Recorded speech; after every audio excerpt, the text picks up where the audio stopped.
আজকে ফাইনালি পুজোর শপিং করতে যাব। তোমরা তো সবাই জানো পুজো তো আর হাতে গোনা কয়েকটা দিন মাত্র, তাই আজকেই একদম রেডি হয়ে বেরিয়ে পড়লাম শপিংয়ের উদ্দেশ্যে। তোমরা গেস করো তো কোথায় শপিং করতে যাচ্ছি?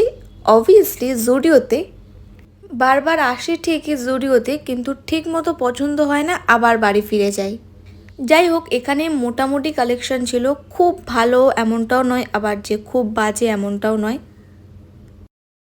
এখানে দেখছিলাম ড্রেস, আর সবই লং ড্রেস, আর আমার লং পরে পরে একদমই আর ভাল লাগছে না, তাও দেখছি। তোমাদের কাদের কাদের পুজোর শপিং অলরেডি কমপ্লিট হয়ে গিয়েছে অবশ্যই কমেন্ট করে জানিও। এখানে কুর্তিগুলো বেশ মোটামুটি ভালোই লাগছিল, কিন্তু খুব একটা আমার কুর্তি পরতে একদমই ভালো লাগে না, ওই জন্য কুর্তি একদমই আমি অ্যাভয়েড করেছি। আমার এই ছোট্ট মিনি ব্লগটা তোমাদের কেমন লেগেছে অবশ্যই কিন্তু কমেন্ট করে জানিও।